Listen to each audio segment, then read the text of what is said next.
ஆனா ஒழுவின் போது கூட நபிகள் நாயகம் ஸல்லல்லாஹு அலைஹி வஸல்லம் அவங்க எப்படிப்பட்ட ஒரு ஒழுங்குமுறையை சொல்லி தருகிறார்கள்? 3 தடவைக்கு மேல ஒழு செய்யக்கூடாது. முகத்தை கழுவுறீங்களா, ஒரு தடவை கழுவுங்க, சரியாயிருச்சுன்னா ஓகே, ஒரு தடவை போதுமானதுதான். இல்ல ஒரு தடவை கழுவுனது பத்தலன் விளங்குது, 2வது முறையும் கழுவி கொள்ளலாம். 2 முறை கழுவியது அவருக்கு திருப்தி அளிக்கவில்லை, 3வது முறையும் கழுவலாம். 3 தடவை கழுவுனது எனக்கு பத்தலன்னு சொல்லக்கூடாது, அவ்வளவுதான், 3 தான் அளவு. 3 முறைக்கு மேல் எந்த உறுப்பையும் கழுவக்கூடாது. முகத்தை கழுவுறதா இருந்தாலும் சரி, காலை கழுவுவதாக இருந்தாலும் சரி, 3 முறைக்கு மேல் கழுவக்கூடாது என்று மார்க்கம் நமக்கு சொல்லி தருது. ஏன்? தண்ணீரை வீண் விரயம் பண்ணாதீங்க. எதுக்கு வீண் விரயம்? தூதர் அவர்கள் எந்த அளவுக்கு தண்ணீர்ல ஒழு செய்வாங்க தெரியுமா? யதவல்லு பில் முத்தி, நபிகள் நாயகம் ஸல்லல்லாஹு அலைஹி வஸல்லம் அவர்கள் ஒரு முத்து என்கிற அளவில் அந்த அளவுக்குண்டான தண்ணீர்லயே ஒழு செய்து விடுவார்கள்.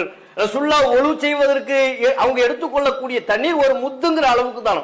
ஒரு முத்துனா என்ன? இந்த 2